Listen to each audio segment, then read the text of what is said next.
Engineers love taking inspiration for their designs from nature and biology. So if I were to tell you that this famous Olympic stadium was modeled after something very specific, would you know what it is? Most likely you'll be able to guess that this is indeed modeled after a real-life bird's nest. So my second example is a little bit harder. This is a fan that rotates around this little ball guy. What do you think this could be modeled after? Like I said, it's a little bit harder, but it's modeled after a sycamore seed. So maybe when you were a little kid, you used to watch these fall and you'd notice that they spin in a circle as they fall to the ground. So scientists and engineers took this concept that occurs naturally and tried to figure out how to incorporate them into a fan. What about this very futuristic building? What do you think it could look like? Well, in this very specific case, it's modeled after a plant cell, or even more specifically an onion, which looks just like this. So you can kind of see how engineers have taken inspiration from naturally occurring things and putting them into their designs. So for this presentation, we're going to talk just about that, exactly what things engineers might take into account when designing things for everyday inventions and how they can take those things that occur naturally in nature and really make a difference in today's society. My name is Megan Fisher. My name is Kim Harrison. And today we're going to give you a brief excerpt of what this presentation would be like for a high school class. Thank you, Meg. So as Megan mentioned, scientists and engineers take inspiration from everyday animals, everyday plants, things like that. But one you might not expect is a bat. So you might have heard the expression that somebody is blind as a bat, but I'm here to tell you that's actually kind of a good thing. So if you look at this picture of a bat, you notice that its eyes are very small, but its ears are very large. And that's because bats actually see using their ears. Now you might be thinking, whoa, Kim, back up, that doesn't make any sense. But bats use a process known as echolocation to figure out where things are and calculate distances between them and things like maybe the walls of a cave or that insect that they're trying to eat. So how does this work? Well, if you've ever stood somewhere such as the Grand Canyon or an empty room or somewhere that echoes a lot, you know what I'm talking about. If you were to yell out the word hello, it would come back at you a little bit quieter, but nonetheless you could hear it. So what bats do is they send out sound waves from their mouth, and those waves bounce off of different objects, and they actually receive them in their super sensitive ears, and they're able to calculate the distances between things, and really that's how bats see. So scientists and engineers need to know a specific property of something called waves. And now waves are just like what you would see at the beach. You know, they go up and they go down, and they go up and they go down. And waves have specific properties. So for example, one of them is the amplitude, or just how high the wave is. One of the most important is called the frequency of a wave. And the frequency is just how fast the wave is moving. Now we measure a wave in what we call periods, or the distance between the peaks. So this distance right here would be the period, and that's measured in time. And so all of this goes into how we calculate the distance between objects using waves. So to give you a real-life example, I'd like to talk about radar.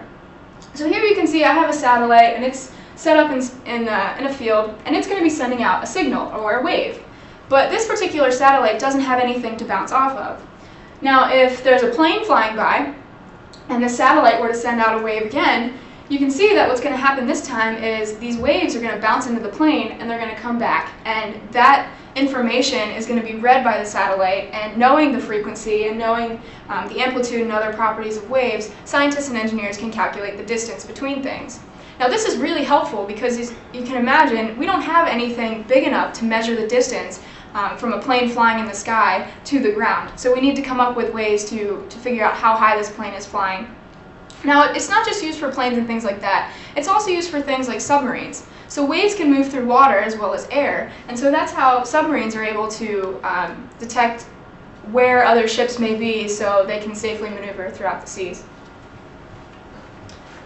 Alright, so now we're going to talk about everyone's favorite time of the year. That's right, Shark Week. This is a big scary shark, and you're probably wondering, what exactly can scientists possibly get from this wonderful animal?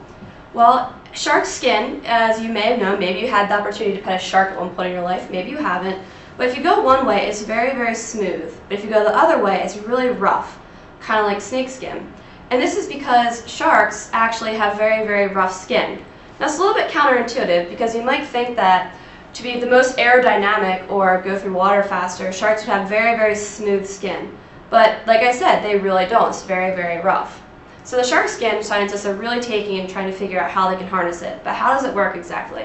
So we're going to look directly at shark scales, which look just like this. Take it on its side. So what would happen if shark skin were flat and completely smooth?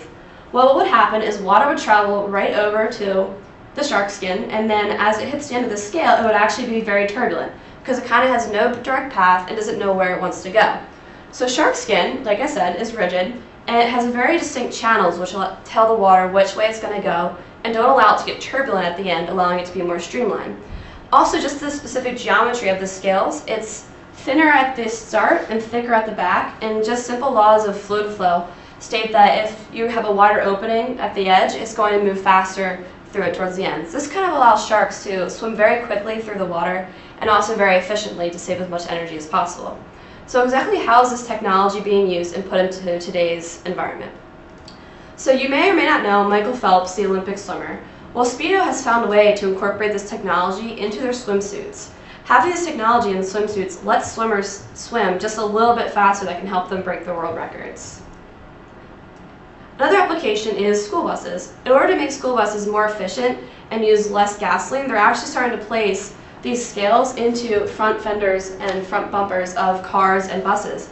It makes them much more efficient and treats wind just like shark skin would the water. Another application and innovation for sharks is that they actually found that shark skin naturally repels bacteria. So scientists have figured out a way to take this quality of shark skin and actually put it into hospitals. So having this kind of technology in hospitals actually creates a safer and more cleanly or more clean environment for patients that helps reduce the spread of bacteria. Last but not least, sharks have a very distinct way of swimming. Their tails go back and forth to produce electricity. So scientists and engineers are designing ways to harness this exact motion that sharks have to create different types of electrical energy that can be used for humans.